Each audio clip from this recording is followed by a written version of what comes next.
नमस्कार बच्चों, आज हम कक्षा 10 में गणित के एपी के n पदों के योग एक्सरसाइज 5.3 में सवाल संख्या 7 और 8 करने जा रहे हैं, जिसमें प्रश्न संख्या 7 में हमें कुछ इस प्रकार से दिया हुआ है।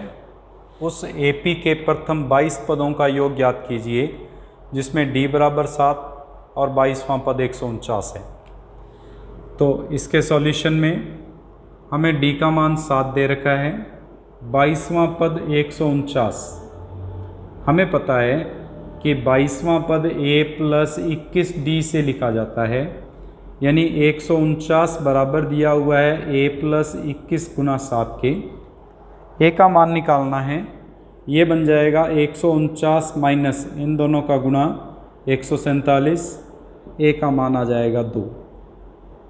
Sn ज्ञात करना है 22 पदों का योग, जो 22/2, पहले हम सूत्र लिख देते हैं n/2 a प्लस a 22 से लिख सकते हैं, क्योंकि n का मान 22 दिया हुआ है।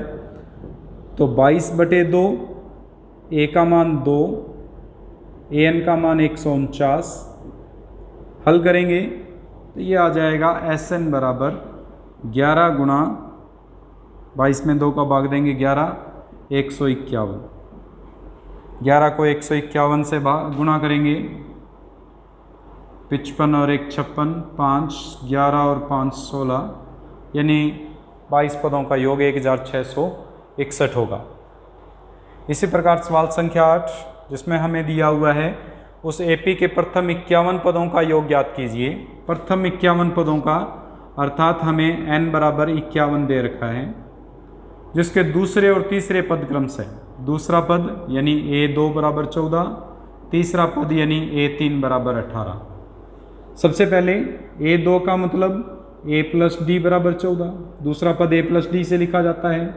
तीसरे पद का मतलब a प्लस 2d बराबर 18। दो समीकरणें हैं, इन दोनों समीकरणों से a और d का मान ज्ञात करेंगे। दोनों समीकरणों से a और d का मान ज्ञात करने के लिए समीकरण 2 में से समीकरण 1 को घटाने पर a प्लस 2d में बराबर 18 में से a प्लस d बराबर 14 घटा देंगे। घटाएंगे, चिन्ह बदलेंगे, a से a कट जाएगा, 2d में से d घटाएंगे, d बराबर 18 में से 14 घटाएंगे 4 आ जाएगा। d का मान समीकरण 1 में रखने पर, अगर समीकरण 1 में रखते हैं तो a प्लस 4 बराबर 14, जिससे a का मान आ जाएगा 10। अब हमें S51 का मान ज्ञात करना है। Sn का सूत्र लगाएंगे, n/2 a plus 2a plus n minus 1 Guna d। मान रखेंगे, n का मान 51/2, 2a का मान 10 था, 2 गुना 10 प्लस 51 माइनस 1 गुना d का मान 4, 51/2 गुना 20 प्लस 50, 50 को 4 से गुना करेंगे 200, 51 गुना ये बन जाएगा 220, 220 में 2 का भाग देंगे 110, 51 से गुना करेंगे 0, 51 एकम 51, 5 51 और 5 56, 5610। उन 51 पदों का योग होगा, जिसका दूसरा पद 14 और तीसरा पद 18 से व्यक्त किया जा रहा है। 9वां सवाल, यदि किसी एपी के प्रथम 7 पदों का योग 49 है और 17 पदों का योग 289 है, तो प्रश्नानुसार प्रथम 7 पदों का योग यानी S7 बराबर 49 और प्रथम 17 पदों का योग यानी S17 बराबर 289 दिया हुआ है हमें। तो इसके प्रथम n पदों का योग ज्ञात कीजिए। सबसे पहले S7 को लिखते हैं। S7 का मतलब हो जाएगा, क्योंकि Sn का सूत्र था n/2 2a plus n minus 1 गुना d। यहाँ n की जगह पहले 7 दिया हुआ है, इसलिए 7/2, 2a n माइनस 1 यानी 7 माइनस 1 6d बराबर 49 दिया हुआ है। इसको हल करेंगे, इसको हल करते हैं तो 7 2 भाग में है गुणा में चला जाएगा और 7 गुणा में है भाग में चला जाएगा। 2a प्लस 6d बराबर 49 गुना 2/7, 7 के पाड़े से कट जाएगा, 7 7 49। 2 का भाग जा रहा है, अगर 2 का भाग देते हैं तो ये बन जाएगा a प्लस 3d बराबर 7, समीकरण 1। कुछ इसी प्रकार से S17 का मान ज्ञात करेंगे। S17 का मान ज्ञात करने के लिए हमें वही सूत्र, S17 का मतलब हो जाएगा 17/2 2a प्लस 16d बराबर 289। 2 गुणा में 17 भाग में चला जाएगा, 2a प्लस 16d बराबर 289 गुणा 7 2/17। हल करते हैं, अगर इसको हल करते हैं तो ये बन जाएगा 2a प्लस 16d बराबर 17 का भाग देते हैं, 17 एकम 17 बाकी 11 119, 17 साथी 119, तो ये आ जाएगा हमारे पास 17 गुणा 2 यानी 34। 2 का भाग देने पर पूरी समीकरण में 2 का भाग जा रहा है, ये बन जाएगा a प्लस 8d बराबर 17, समीकरण नंबर 2। समीकरण 2 में से समीकरण 1 को घटाते हुए a और d का मान निकाल सकते हैं, यानी a प्लस 8d बराबर 17 में से a प्लस 3d बराबर 7 को घटाएंगे, ये a कट जाएगा, 5d बराबर ये 10 बचेगा, d का मान आ जाएगा आपके पास 2। इस d का मान किसी भी समीकरण में रख के a का मान ज्ञात कर सकते हैं। समीकरण 1 में रखेंगे तो समीकरण 1 से a प्लस 3 गुणा 2 बराबर 7, a बराबर आ जाएगा 1। a और d का मान आ गया आपके पास। अब हम इसमें Sn का सूत्र लगाते हैं n पदों का योग ज्ञात करने के लिए, 2a प्लस n माइनस 1 गुणा d। इसमें n/2 2 गुणा 1 n माइनस 1 गुणा 2 आ जाएगा, 2 कॉमन आ रहा है पूरे में से, यहाँ बचेगा 1 प्लस n माइनस 1, 2 इसमें से और 2 इसमें से कॉमन ले लिया हमने, 2 से ये 2 कट जाएगा, हमारे पास मान बच गया, 1 से ये भी 1 कट गया, n गुणा n यानी n², जो कि इसके n पदों के योग को व्यक्त करता है।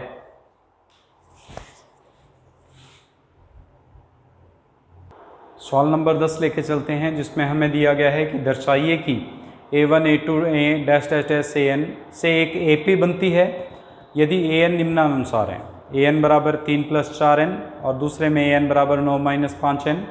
साथ ही प्रथम 15 पदों का योग भी ज्ञात कीजिए। सबसे पहले पहला भाग लेके चलते हैं। इसमें पहले भाग के अनुसार an का मान दिया हुआ है 3 प्लस 4n। अगर n की जगह 1 रखेंगे तो a1 आएगा 3 प्लस 4 गुणा 1, जो 3 प्लस 4 यानी 7 को व्यक्त करता है। n बराबर 2 रखें तो a2 का मान आएगा 3 प्लस 4 गुणा 2, n की जगह 2 रख रहे हैं हम, यह बन जाएगा 3 प्लस 8 यानी 11। n बराबर 3 रखें तो a3 बराबर आ जाएगा 3 प्लस 4 गुणा 3, 3 प्लस 12 ये हो जाएगा 15। इसी प्रकार n बराबर 4 रखने पर a4 बराबर आ जाएगा 3 प्लस 4 गुणा 4 यानी 3 प्लस 16 19। इसमें देखें तो 7 11 15 19 इस तरह से मान आते जा रहे हैं। अगर अंतर देखें तो सभी में अंतर समान आ रहा है, 4 4 का अंतर प्राप्त हो रहा है। अतः a का मान 7 और d का मान 4 है। an जो है वो समांतर श्रेणी बनाता है, AP को परिभाषित करता है। an से हम AP को परिभाषित कर सकते हैं। इसके साथ इसमें 15 पदों का योग भी कहा है, तो 15 पदों का योग ज्ञात करने के लिए सूत्र वही n/2 2a plus n minus 1 गुणा d। n का मान 15, 15/2 2 गुणा a का मान 7 प्लस 15 माइनस 1 यानी 14 गुणा d का मान 4, 15/2 गुणा 14 प्लस 14 चौके 56, 56 और 14 जोड़ेंगे 70, 70 में 2 का भाग देंगे 35 अगर 15 को 35 से गुणा करते हैं तो 15 5 75, 7 15 3 45, 45 और 7 52, जो कि इसके 15 पदों का योग होगा। कुछ इसी प्रकार से इसका सेकंड भाग करेंगे। सेकंड भाग के अंदर हमें an का मान दे रखा है 9 - 5n, n का मान 1 रखेंगे, प्रथम पद आएगा 9 - 5 गुणा 1 यानी 9 - 5 जो कि 4 आएगा। n बराबर 2 रखेंगे तो a2 बराबर आएगा 9 - 5 गुणा 2 यानी 9 - 10 - 1। n बराबर 3 रखेंगे तो a3 का मान आएगा 9 - 5 गुणा 3 यानी 9 - 15 - 6। अगर हम इसमें देखें तो प्रथम पद तो 4 आ रहा है और जबकि सार्वंतर हमेशा -5 बनता जा रहा है, -5 घटता जा रहा है, -1 - 4 -5 -6 -1 -5, अर्थात दिया गया जो an है वह एक समांतर श्रेणी है। an समांतर श्रेणी